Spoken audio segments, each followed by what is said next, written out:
December 14 കുരിശിൻ്റെ വിശുദ്ധ യോഹന്നാൻ. തിരുസഭയിലെ വേദപാരംഗതനായ കുരിശിൻ്റെ വിശുദ്ധ യോഹന്നാൻ ഒരു മിസ്റ്റിക് ദൈവശാസ്ത്ര പണ്ഡിതനുമാണ്. സ്പെയിനിലെ ആവിലയ്ക്ക് സമീപമുള്ള പോന്തിഫോറസിലാണ് വിശുദ്ധൻ ജനിച്ചത്. ദരിദ്രയും അനാഥയുമായ കാത്തലീനായെ വിവാഹം ചെയ്തതിൻ്റെ പേരിൽ യോഹന്നാൻ്റെ പിതാവായ ഗോൺസാലോയെ കുടുംബത്തിലുള്ളവരും ബന്ധുക്കളും ഉപേക്ഷിച്ചു. പട്ടുവ്യാപാരികളായ ബന്ധുക്കൾ നൽകിയ അക്കൗണ്ടൻ്റ് ജോലിയിൽ നിന്നും പുറത്താക്കപ്പെട്ട ഗോൺസാലോ നെയ്ത്തുകാരിയായ കാത്തലീനയോടൊപ്പം ജോലി ചെയ്തു. ഫ്രാൻസിസ്കോ, ലൂയിസ്, യോഹന്നാൻ എന്നീ 3 ആൺകുട്ടികൾ അവർക്ക് ജനിച്ചു. 1545 യോഹന്നാന് 3 വയസ്സുള്ളപ്പോൾ പിതാവ് മരിച്ചു. തുടർന്ന് വളരെ ദാരിദ്ര്യത്തിലാണ് ആ കുടുംബം ജീവിച്ചത്. പോഷകാഹാരക്കുറവ് മൂലം ലൂയിസ് മരിച്ചു. ഒരു വലിയ നഗരമായ മെഡീനയിലേക്ക് മക്കളോടൊപ്പം താമസം മാറ്റിയ കാത്തലീന അവിടെ നെയ്ത്തുകാരിയായി ജോലി ചെയ്തു. മെഡീനയിൽ ദരിദ്രരായ കുട്ടികൾക്ക് വേണ്ടിയുള്ള ഒരു ബോർഡിംഗ് സ്കൂളിൽ യോഹന്നാന് പ്രവേശനം ലഭിച്ചു. പഠനത്തിൽ അവൻ മിടുക്കനായിരുന്നു. അതുകൊണ്ട് 1559 17ാമത്തെ വയസ്സിൽ പുതുതായി ആരംഭിച്ച ജെസ്യൂട്ട് കോളേജിൽ പഠിക്കാൻ അവന് അവസരം ലഭിച്ചു. 4 വർഷത്തെ പഠനത്തിന് ശേഷം 1563 അവൻ കർമ്മലീത്ത സന്യാസ സഭയിൽ ചേർന്ന് വിശുദ്ധ മത്തിയാസിൻ്റെ യോഹന്നാൻ എന്ന പേര് സ്വീകരിച്ചു. 1564 സന്യാസവ്രതം സ്വീകരിച്ച അദ്ദേഹം ആദ്യകാല സന്യാസ നിയമങ്ങൾ കർശനമായി പാലിക്കുന്നതിനുള്ള അനുവാദം ആശ്രമാധികാരികളിൽ നിന്ന് വാങ്ങി.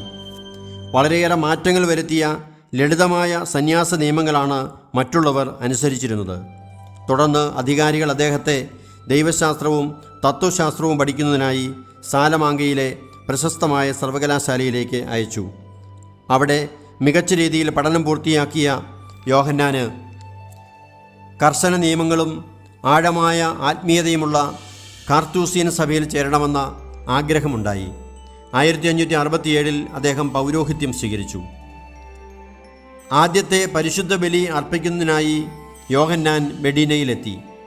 കർമ്മലീത്ത സഭയെ നവീകരിച്ചുകൊണ്ടിരുന്ന ആവിലയിലെ അമ്മ ത്രേസ്യ പുതിയ ഒരു സന്യാസ സഭ സ്ഥാപിക്കുന്നതിനായി മെഡീനയിൽ എത്തിയിരുന്നു. ഫാദർ യോഹന്നാൻ്റെ ആത്മീയതയെക്കുറിച്ച് അറിഞ്ഞ അമ്മ ത്രേസ്യ അദ്ദേഹത്തിൻ്റെ ആദ്യ ബലിയിൽ പങ്കെടുക്കുകയും കർമ്മലീത്ത സഭയുടെ നവീകരണത്തെക്കുറിച്ച് അദ്ദേഹത്തോട് സംസാരിക്കുകയും ചെയ്തു. പുതിയതായി ആരംഭിക്കുന്ന നവീകരിക്കപ്പെട്ട കർമ്മലീത്ത സഭയുടെ ആദ്യത്തെ സന്യാസിയാകാൻ അമ്മ ത്രേസ്യ അദ്ദേഹത്തെ ക്ഷണിച്ചു. തുടർന്ന് യോഹന്നാൻ അമ്മ ത്രേസ്യയോട് ചേർന്ന് കർമ്മലീത്ത സഭയുടെ നവീകരണത്തിന് വേണ്ടി പ്രവർത്തിക്കാൻ തീരുമാനിച്ചു. അമ്മ ത്രേസ്യയുടെ നിർദ്ദേശപ്രകാരം പ്രവർത്തനം ആരംഭിച്ച യോഹന്നാൻ 1568 നവംബർ 28 മറ്റ് 2 സന്യാസികൾക്കൊപ്പം നവീകരിക്കപ്പെട്ട കർമ്മലീത്ത സന്യാസ സഭ ആരംഭിച്ചു. കുരിശിൻ്റെ യോഹന്നാൻ എന്ന പുതിയ പേരും അദ്ദേഹം സ്വീകരിച്ചു. ചെരുപ്പ് ഉപയോഗിക്കാത്തതിനാൽ നിഷ്പാദക കർമ്മലീത്തക്കാർ എന്ന് അവർ അറിയപ്പെട്ടു. കൂടുതൽ സന്യാസികൾ അവർക്കൊപ്പം ചേർന്നതോടെ അൽക്കാലയിലെ വലിയ ഒരു ഭവനത്തിലേക്ക് അവർ താമസം മാറ്റി. പുതിയ സഭയുടെ സുപ്പീരിയറും നോവീസ് മാസ്റ്ററുമായി പ്രവർത്തിച്ച യോഹന്നാൻ യൂണിവേഴ്സിറ്റിയിലെ റെക്ടറായും ജോലി ചെയ്തു. 1572 അമ്മ ത്രേസ്യയുടെ നിർദ്ദേശപ്രകാരം ആവിലയിലേക്ക് താമസം മാറ്റിയ യോഹന്നാൻ അവിടെയുള്ള സിസ്റ്റേഴ്സിൻ്റെ ആത്മീയ പിതാവായി ശുശ്രൂഷ ചെയ്തു. 5 വർഷക്കാലം അവിടെ താമസിച്ച അദ്ദേഹം കൂടുതൽ ആഴമായ ആത്മീയതയിൽ വളരുകയും മറ്റുള്ളവരെ ആത്മീയമായി വളർത്തുകയും ചെയ്തു. അമ്മ ത്രേസ്യയുടെ ആത്മീയ ശിക്ഷണം സ്വീകരിച്ചിരുന്ന യോഹന്നാൻ പിന്നീട് അമ്മ ത്രേസ്യയുടെ ആത്മീയ പിതാവായി മാറി. അമ്മ ത്രേസ്യ ആത്മീയ രൂപാന്തരീകരണത്തിലേക്കും ദൈവൈക്യത്തിലേക്കും പ്രവേശിച്ചപ്പോൾ ഫാദർ യോഹന്നാനായിരുന്നു വിശുദ്ധയുടെ ആത്മീയ പിതാവ്. എന്നാൽ കർമ്മലീത്ത സഭയുടെ നവീകരണത്തെ ഇഷ്ടപ്പെടാതിരുന്ന ചില ആശ്രമാധികാരികൾ ഫാദർ യോഹന്നാനെതിരെ തിരിഞ്ഞു. 1577 പോലീസ് ഉദ്യോഗസ്ഥരോടൊപ്പം എത്തിയ ആശ്രമാധികാരികൾ യോഹന്നാനെ അറസ്റ്റ് ചെയ്തു. ടൊളഡോയിലെ കർമ്മലീത്ത ആശ്രമത്തിൽ അദ്ദേഹം 9 മാസം കഠിന തടവിൽ കഴിഞ്ഞു. നവീകരണ പരിപാടികൾ ഉപേക്ഷിച്ച് മെഡീനയിലെ ആശ്രമത്തിലേക്ക് മടങ്ങാൻ ആശ്രമാധിപൻ ആവശ്യപ്പെട്ടു. എന്നാൽ നവീകരണ പ്രവർത്തനങ്ങൾക്ക് അനുമതി നൽകിയത് പേപ്പൽ പ്രതിനിധിയായതുകൊണ്ട് താൻ ആശ്രമാധികാരിയുടെ നിയമത്തിന് കീഴിൽ അല്ലെന്ന് വാദിച്ചുകൊണ്ട് യോഹന്നാൻ അത് നിരസിച്ചു. അത്യാവശ്യത്തിന് മാത്രം ഭക്ഷണം ലഭിച്ചിരുന്ന അദ്ദേഹത്തിന് ആശ്രമാധികാരികളിൽ നിന്നും മറ്റ് സന്യാസികളിൽ നിന്നും കഠിനമായ ചാട്ടവാറടികളും മറ്റ് പീഡനങ്ങളും സ്വീകരിക്കേണ്ടി വന്നു. എന്നാൽ ഈ സമയത്ത് ഉന്നതമായ ആത്മീയ അനുഭവത്തിലൂടെ കടന്നുപോയ യോഹന്നാൻ സഭയുടെ അമൂല്യ സമ്പത്തായി മാറിയ നിരവധി കവിതകളും മിസ്റ്റിക്കൽ ഗ്രന്ഥങ്ങളും എഴുതുകയുണ്ടായി.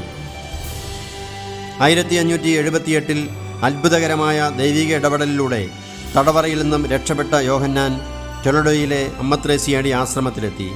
തുടർന്ന് ആരോഗ്യം വീണ്ടെടുത്ത അദ്ദേഹം ആശ്രമ നവീകരണങ്ങൾക്ക് നേതൃത്വം നൽകിക്കൊണ്ടും പുതിയ നിഷ്പാദക സന്യാസാശ്രമങ്ങൾ സ്ഥാപിച്ചുകൊണ്ടുമുള്ള പ്രവർത്തനങ്ങളുമായി മുമ്പോട്ട് പോയി. അക്കാലത്ത് ആത്മീയ ഗീതം എഴുതി പൂർത്തിയാക്കിയ വിശുദ്ധൻ കർമ്മല മലകയറ്റം, ആത്മാവിൻ്റെ ഇരുണ്ട രാത്രികൾ, സ്നേഹജ്വാല തുടങ്ങിയ പുസ്തകങ്ങൾ എഴുതി. പിൽക്കാലത്ത് മിസ്റ്റിക്കുകളുടെ രാജകുമാരനെന്ന് അദ്ദേഹം അറിയപ്പെട്ടു. തടവറയിൽ നിന്ന് മോചിക്കപ്പെട്ടതിന് ശേഷമുള്ള 13 വർഷങ്ങൾ നവീകരിക്കപ്പെട്ട നിഷ്പാദിക സന്യാസ സഭകൾക്ക് വേണ്ടി അദ്ദേഹം കഠിനാധ്വാനം ചെയ്തു. അനേകർക്ക് ആത്മീയ വഴികാട്ടിയായി.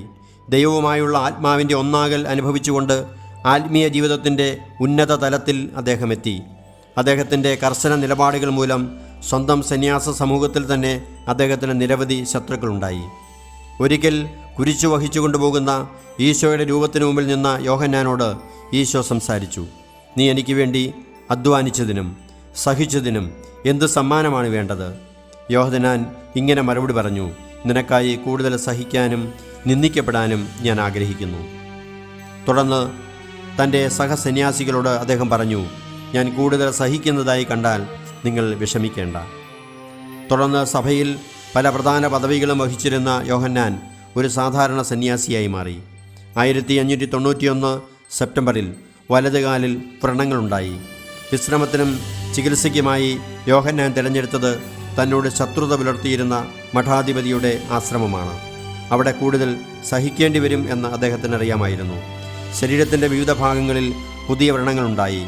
വ്രണങ്ങൾ മുറിച്ചു മാറ്റുമ്പോഴും വൃത്തിയാക്കുമ്പോഴുമുള്ള അസഹനീയമായ വേദന യോഹന്നാൻ സന്തോഷത്തോടെ സഹിച്ചു. യോഹന്നാനെ നിരന്തരം കുറ്റപ്പെടുത്തുകയും ശകാരിക്കുകയും ചെയ്ത മഠാധിപതി അദ്ദേഹത്തെ സന്ദർശിക്കാൻ ആരെയും അനുവദിച്ചില്ല. 1591 ഡിസംബർ 13 തൻ്റെ മരണം അടുത്തു എന്ന് മനസ്സിലാക്കിയ വിശുദ്ധൻ മഠാധിപതിയെ വിളിച്ച് താനുണ്ടാക്കിയ എല്ലാ ബുദ്ധിമുട്ടുകൾക്കും മാപ്പ് ചോദിച്ചു. മഠാധിപതി യോഹന്നാനോടും കണ്ണുനീരോടെ മാപ്പ് ചോദിച്ചു.